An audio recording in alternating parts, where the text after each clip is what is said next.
இப்போ எக்ஸாம்பிள் நம்ம இப்போ ஒரு இ-காமர்ஸ் ப்ராடக்ட் இல்லை ஏதோ ஒரு ப்ராடக்ட் எடுக்கிறோம்னு வச்சுக்கோங்க. அந்த ப்ராடக்டை ரெடி பண்ணுறோம் அப்படின்னா நிறைய பேஜஸ் போடுவோம். ஓகேங்களா?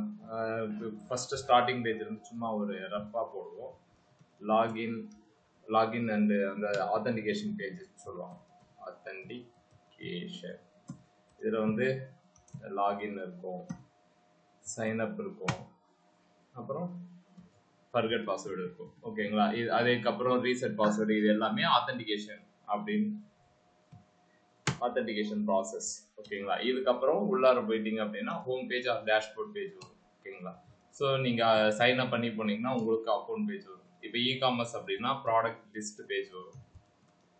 அப்புறம் அதுக்கு தனியாக கிளிக் பண்ணீங்க அப்படின்னா ப்ராடக்ட்டு வியூ பேஜ் வரும். ஓகேங்களா? அப்புறம் கார்ட் பேஜ், அதுக்கப்புறம் விஷ் லிஸ்ட், அதுக்கப்புறம் ஆர்டர், அதுக்கப்புறம் தேவையில்லாத எக்ஸ்ட்ரா பேஜஸ் அதிகமாக இருக்கும். இது நமக்கு தெரிஞ்சது. இப்போ நான் சொன்னது எல்லாமே உங்களுக்கு தெரியும்.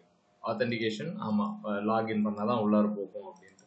ஹோம் பேஜ் அந்த வெப்சைட்டில் இருக்கிற எல்லா விஷயத்தையும் காமனாக இருக்கும். லாகின் பண்ண உடனே நமக்கு மேலே இங்கே அக்கௌண்ட்டுன்னு ஒன்று இருக்கும். நம்மளோட யூசர் நேம் பாஸ்வேர்டு எதாவது சேஞ்ச் பண்ணுறதா இருந்தால் பண்ணிக்கலாம். ப்ராடக்ட் லிஸ்ட் இருக்கும், product individual product view, card, wish list இப்படின்னு இருக்கும். ஸோ இவ்வளோ விஷயம் இருக்கும். நான் சொல்கிறதே கம்மி. ஓகேங்களா? இன்னும் இ-காமர்ஸில் பார்த்தீங்கன்னா நோட்டிஃபை மீ, அது இதுன்னு recent product, hot product, top sale, most recent project அப்படி இப்படின்னு சொல்லிட்டு எக்கச்சக்கமாக வந்துகிட்டே இருக்கும். ஓகேவா? நம்ம சொல்கிறது கம்மி. டிஸ்கவுண்ட்டு, அப்புறம் என்னது ரெஃபரலு, அந்த இது லொட்டு லொஸ்கெல்லாம் வரும். ஓகேங்களா? சரி, இதை சொல்கிறதுக்கு மெயின் ரீசன் என்ன அப்படின்னா இவ்வளோ விஷயம் வருதுன்னு வச்சுக்கோங்களேன். இப்போ ஆத்தென்டிகேஷன் பண்ணிட்டு இருக்கோம், நியூ யூசர் ஆட் பண்ணுறது, லிஸ்ட் பண்ணுறது, அதெல்லாம் வந்தாச்சு.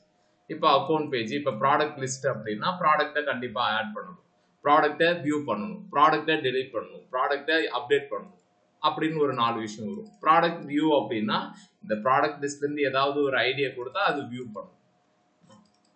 கார்ட் பேஜ், எந்த யூசர் புதுசாக இப்போ நான் ஒரு யூசர் லாகின் பண்ணுறேன், நான் ஒரு 4-5 இதை வந்து விஷ்லிஸ்ட் பண்ணுறேன் அப்படின்னா அதுக்குன்னு செப்பரேட் பேஜ் எடுத்துகிட்டு போகணும். இப்போ இதெல்லாம் எடுத்துகிட்டு போகிறதுக்கு இந்த ஒரே ஒரு இடம் வந்து ஓகேவா அப்படின்னா, அதாவது server.jsலேயே இப்போ இது எழுதுறதுக்கே 109 லைன் கிட்ட வந்துருச்சு. ஓகேங்களா? இப்போ இவ்வளோ விஷயம் எழுதுறோம் அப்படின்னா இது இந்த பேஜ் தாங்குமானா இந்த பேஜ் தாங்கும், அது ஒன்றும் பிரச்சனை கிடையாது. ஓகேவா? நாளைக்கு புதுசாக எவனா ஒருத்த வந்தானா எல்லாத்தையுமே இந்த server.jsலேயே இருக்கும்.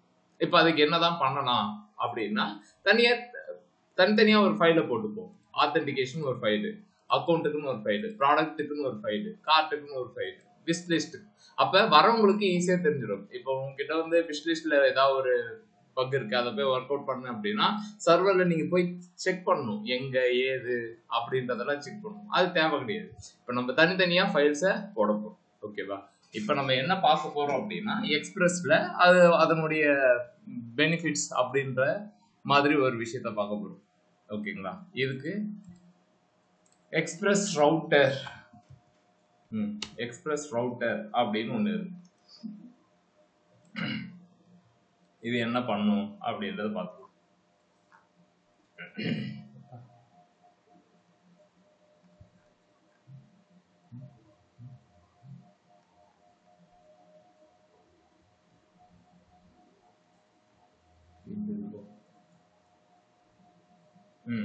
இதை எடுத்துப்போம்.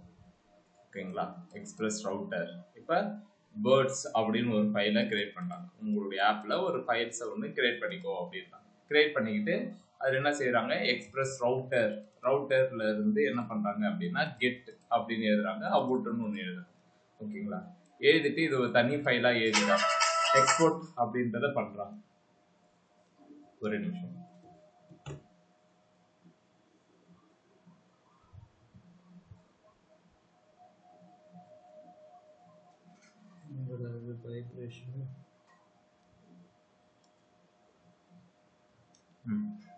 இப்போ இதை தனி ஃபைலாக எழுதுறாங்க.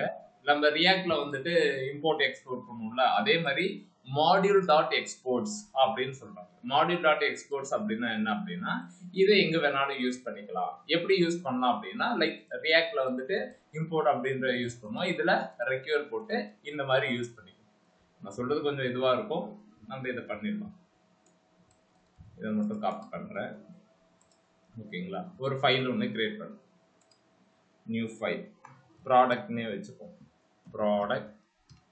product.js ஓகேவா இதை போட்டுட்டு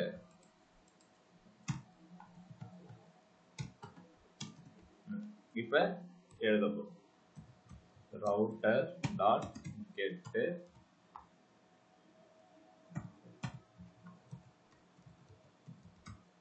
product list அப்படின்னு போட்டு request response let ஒரே நிமிஷம் dummy API for product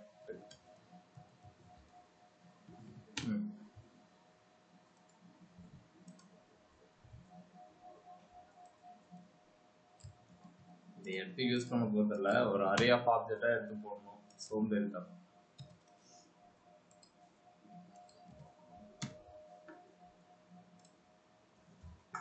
எப்பா எவ்வளோ டேட்டா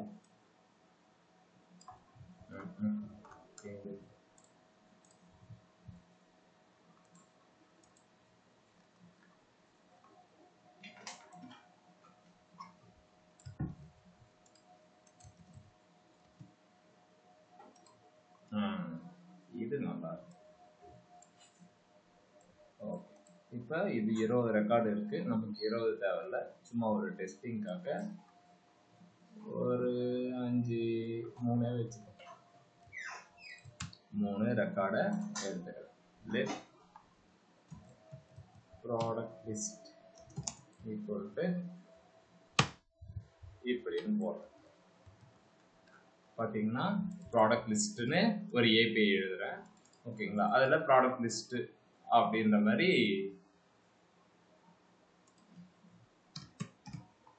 கொஞ்சம் கன்ஃபியூஸ் ஆகும் அதனால ப்ராடக்ட் லிஸ்ட் அரே அப்படின்னு சொல்லிட்டு இதில் ஐடி டைட்டில் ப்ரைஸு எதுவுமே இன்னும் டேட்டா பேஸ் கூட கனெக்ட் பண்ணால் நம்ம ஸ்டாட்டிக்காக தான் வைக்கிறோம் இதெல்லாம் முடிஞ்சதுக்கப்புறம் டேட்டா பேஸ் கூட கனெக்ட் பண்ணிக்கலாம் இவ்வளோ டேட்டாவை எடுத்தாச்சு ப்ராடக்ட் லிஸ்ட் அரே அப்படின்னு எடுத்தாச்சு அகைன் நம்ம என்ன செய்ய போறோம்னா ரெஸ்பான்ஸ் சென்ட் பண்ண போறோம் ரெஸ்பாண்ட்.send என்ன பண்ண போறோம் சக்சஸ் மெசேஜ் சக்சஸ் போட்டு டேட்டா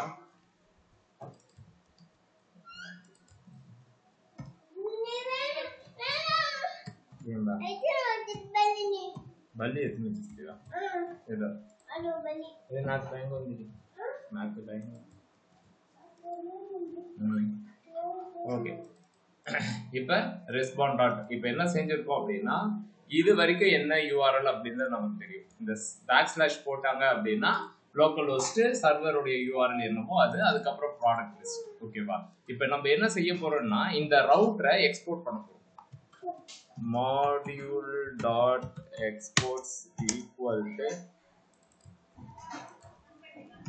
இப்படின்னு போடுறோம் ப்ராடக்ட் லிஸ்ட் இப்படி இருக்கு ஓகேங்களா ஒரே ஒரு ஏபிஐ தானே இன்னொன்று எழுதிப்போம் ஆட் ப்ராடக்ட் எழுதிப்போம்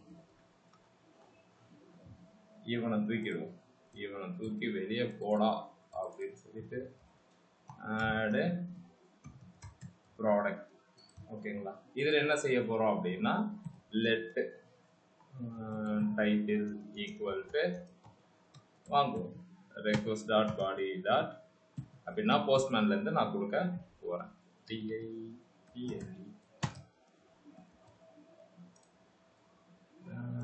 பிரைஸ்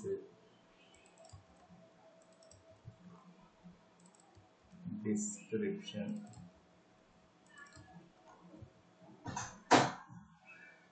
இமேஜ் தேவையில்ல கேட்டகரி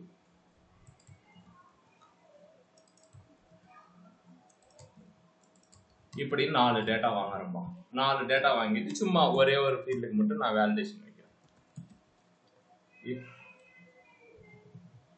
டைட்டில் இருந்தா மட்டும் டைட்டில் இருந்துச்சுன்னா இந்த இதை ஸ்டேட்டஸ் கவுண்ட் இதெல்லாம் தேவையில்லை மெசேஜ் வந்து ப்ராடக்ட் product success அப்படின்னு போடுறோம்.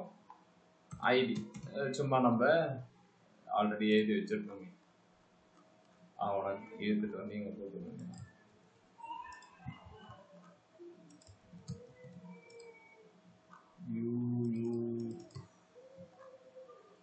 ஐடி வந்து சும்மா ஒரு ரேண்டமான ஒரு ஐடிக்காக நான் இதை சூஸ் பண்ணுறேன். ஓகேவா, நீ வந்துடு அப்படின்னு சொல்லி. இப்போ ஐடி அதாவது டைட்டில் இருந்தாலே எனக்கு இப்போதைக்கு சக்ஸஸ் அப்படின்ற மாதிரி காட்டலாம். அப்படி இல்லை அப்படின்னா என்ன சொல்கிறேன் அப்படின்னா ரெஸ்பாண்ட் டைட்டில் இஸ் ரெக்யூர்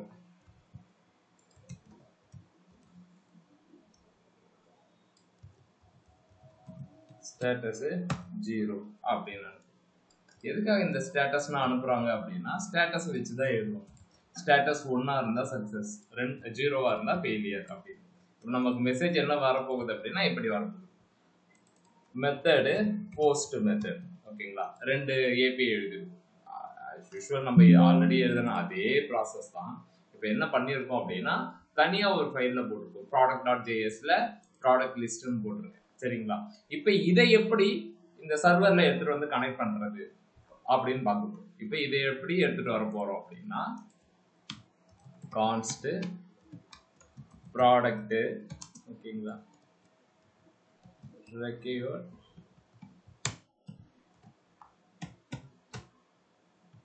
இவனை கூப்பிட்டு வேண்டியதான் ப்ராடக்ட் அப்படின்னு போட்டிங்கன்னா இப்போ இங்கே வந்து ஓகேங்களா. இப்போ வரைக்கும் நான் என்ன செஞ்சுருக்கேன் அப்படின்னா சிம்பிளா எக்ஸ்பிரஸ் ரவுட்டர். இந்த ரவுட்டர் என்ன பண்ண போகுது அப்படின்னா சர்வர்ல இருந்து நம்ம எப்படி ரியாக்ட் ரவுட்டர் நாம் வந்து யூஸ் பண்றோமோ அதே மாதிரி தான் எக்ஸ்பிரஸ் ரவுட்டர். ஓகேங்களா, எக்ஸ்பிரஸ் ரவுட்டர்ல இந்த மாதிரி எழுதியாச்சு. இப்போ நான் என்ன பண்ண போறேன் அப்படின்னா எப்ப என்னுடைய ஏபிஐ வந்து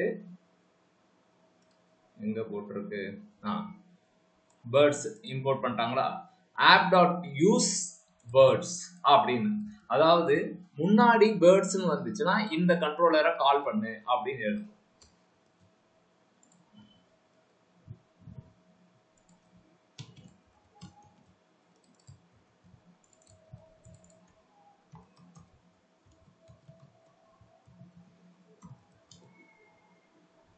ப்ராடக்ட் ஓகேவா, அதாவது என்னுடைய யூஆர்எல் வந்து இந்த யூஆர்எல் என்னன்றது உங்களுக்கு தெரியும். என்ன அப்படின்னா localhost 4000 அப்படின்றது இது. அப்ப இது என்னவா இருக்கும் அப்படின்னா localhost/product அப்படின்ட்டு. அப்ப இதனுடைய மீனிங் என்ன அப்படின்னா localhost 4000 தாண்டி ப்ராடக்ட்னு ஒன்று வந்துச்சுன்னா அது என்ன பண்ணும்னா டிஃபால்ட்டா இந்த இதுக்கு வந்துடும்.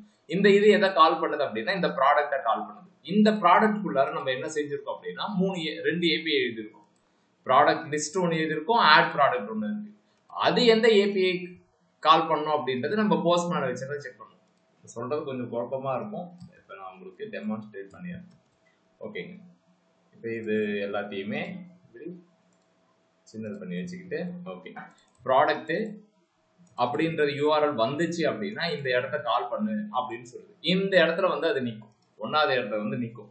நின்றுட்டு வேற என்னப்பா வேணும், அந்த இடத்துக்கு வந்தாச்சு, வேற என்ன வேணும் அப்படின்னா ப்ராடக்ட் லிஸ்டா ஆட் ப்ராடக்டா அப்படின்றத நம்ம சொல்லுவோம். எப்படி அப்படின்றத இப்ப பார்ப்போம். என்னது என்ன சொல்றான். ஓகே, சர்வர் ரன் ஆயிட்டு இருக்கு. இப்போ நான் இதை இங்கே எடுத்து போட்டுட்டு ஏபிஐல நான் என்ன பண்றேன் அப்படின்னா ப்ராடக்ட் அப்படின்றத ஃபிக்ஸா ஆட் பண்றேன், முன்னாடி இங்க ஆட் பண்றேன். இப்போ இது எங்க கால் பண்ணோம் அப்படின்னா இப்போ நான் இது சும்மா கெட் அப்படின்றேன். ஓகேங்களா, கேனாட் கெட் ப்ராடக்ட் அப்படின்ற மாதிரி நிற்குது. ஏன்னா அந்த மாதிரி ஒரு யூஆர்எல்லே கிடையாது. என்னென்ன சொல்றீங்க தோதான் போட்டிருக்குமே அப்படின்னா இதுக்கப்புறமும் இங்க ப்ராடக்ட் லிஸ்ட் இந்த ஆட் ப்ராடக்ட் தான் இருக்கே தவிர்த்து வேற எதுவும் கிடையாது.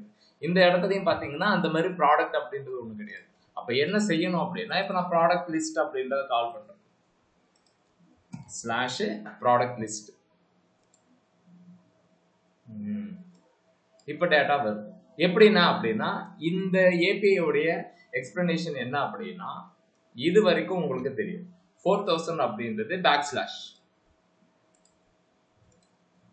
இதுதான் அது. இப்போ நான் சும்மா இதை கால் பண்றேன், ஹலோ வேர்ல்ட் அப்படின்றது வந்து நிற்கும், கரெக்ட் நிற்குது. ரீசன் என்ன அப்படின்னா சர்வர்ல வந்து பார்க்கவே பேக்ஸ்லாஷ் இது மட்டும் தான் இருக்கு, இதை கால் பண்ணி. நான் இதுக்கு முன்னாடி நான் என்ன செஞ்சிருக்கேன், யூசர் லிஸ்ட் அப்படின்னு கால் பண்ணியிருக்கேன், பேக்ஸ்லாஷ் போட்டு யூசர் லிஸ்ட்னு இருக்கு, அதையும் உங்களுக்கு காமிச்சிருக்கேன். டேட்டா வருது. ரீசன் என்னன்னா என்னுடைய சர்வர்ல அது இருக்கு, பிரச்சனை கிடையாது. ஆனா இங்க ப்ராடக்ட் தானே இருக்கு அப்படின்னா ப்ராடக்ட்டும் இருக்கு, ஓகேவா. ப்ராடக்ட்டுக்குன்னு தனியா ஸ்பெசிபிக்கா எந்த ஒரு ஏபிஐயும் கிடையாது. இது என்ன சொல்லுது அப்படின்னா ரீடைரக்டிங் டு இந்த கண்ட்ரோலர். இந்த ப்ராடக்ட்டுக்கு நீ வந்தா இந்த கண்ட்ரோலருக்கு ரீடைரக்ட் பண்ணுது. இந்த கண்ட்ரோலர்ல ப்ராடக்ட்னு ஏதாவது இருக்கா, இல்ல. அப்ப என்ன விஷயம் இருக்கு அப்படின்னா ப்ராடக்ட் லிஸ்ட் இருக்கு, ஆட் ப்ராடக்ட் இருக்கு.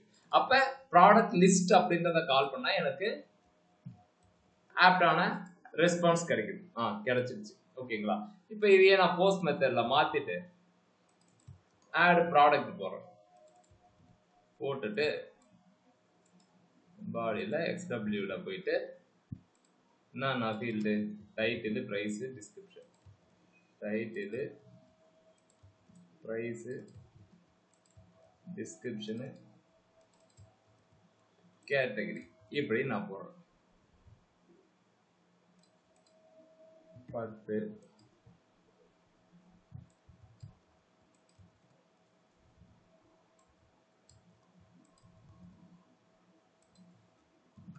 ஓகேங்களா, இப்படின்னு நான் போடுறேன். இப்போ நான் போஸ்ட் மெத்தட்ல இப்போ பாத்தீங்க அப்படின்னா இந்த ஏபிஐ எப்படி கால் ஆகும் அப்படின்னா சர்வர்ல வந்துடும். நான் இப்போ கால் பண்ணும்போது ப்ராடக்ட் அப்படின்றது வந்து ஃபர்ஸ்ட் செக் பண்ணும், ஓகேங்களா. பேக்ஸ்லாஷை தாண்டி ப்ராடக்ட்னு ஒன்று இருக்குப்பா அப்படின்னு சொல்லிட்டு இங்க வந்துடும். இங்க வந்துட்டு இதுக்கு ரீடைரக்ட் ஆயிடும். இதுல ரீடைரக்ட் ஆயிட்டு இதுல எதை கால் பண்றாங்க அப்படின்றத பார்ப்போம்.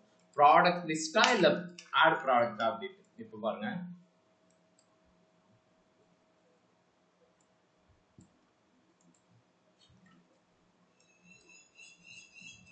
இந்த இடத்துக்கு இப்ப கரெக்டா வந்துச்சு. டைட்டில் இஸ் ரெக்யூட் கொடுக்கலையா அப்படின்னா கொடுக்கல, டம்மி அப்படின்னு கொடுக்கல. இப்ப நமக்கு message product added successfully status 1 அப்படின்றது வந்துருச்சு, ஓகேங்களா. புதுசா அது என்ன ஆயிடுச்சு அப்படின்னா டேட்டா ஆர்டர். இப்ப நம்ம ப்ராடக்ட்டுக்கு அப்படின்னு சொல்லிட்டு ஒரு பேஜ் கிரியேட் பண்ணணும். இதே மாதிரி நீங்க எல்லாத்துக்குமே கிரியேட் பண்ணணும். நான் உங்களுக்கு கொஞ்ச நேரத்துக்கு முன்னாடி நான் உங்களுக்கு சொன்ன மாதிரி எல்லா விஷயத்துக்கும் கிரியேட் பண்ணணும். இப்போ நான் என்ன செய்ய போறேன் அப்படின்னா ஆத்தென்டிகேஷன் அப்படின்னு ஒன்று போடுறேன், auth.js, ஓகேவா. இந்த auth.jsல என்ன பண்ண போறேன்னா இந்த யூசருடைய டீடைல்ஸ் எல்லாத்தையும் தூக்கிட்டு போய் இதுல செட் பண்ணிப்போம். எக்ஸ்பிரஸ் மூணுத்தையுமே காப்பி பண்றேன்.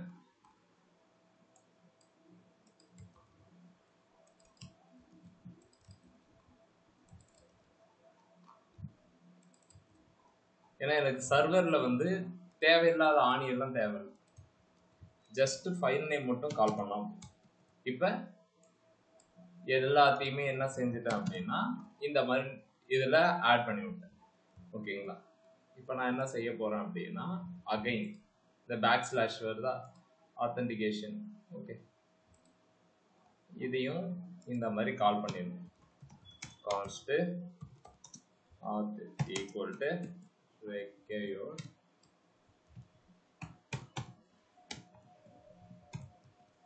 இப்படின்னு போட்டோம், ஓகேவா. போட்டுட்டு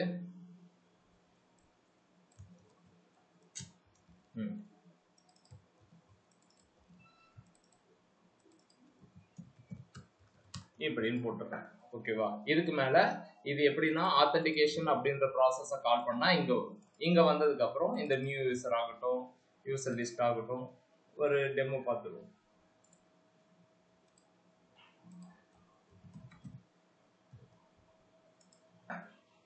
ஒர்க் ஆகுதா? ஒர்க் ஆகும். ஏன் அப்படின்னா நம்ம சர்வர்ல சிஸ்டத்தை மாத்தி வச்சாச்சு. தனித்தனியா நான் இதுக்கு மேல ப்ராசஸ் பண்ண போறேன் அப்படின்னு சொல்லிட்டு இது எல்லாத்தையுமே தனித்தனியா மாத்தி வச்சு, ஓகே. டேட்டா, இந்த டேட்டா, இந்த டேட்டா அப்படின்ற மாதிரி எல்லாத்தையுமே மாத்தி வச்சாச்சு, ஓகேவா. புரியுதா ரவுட்டர்?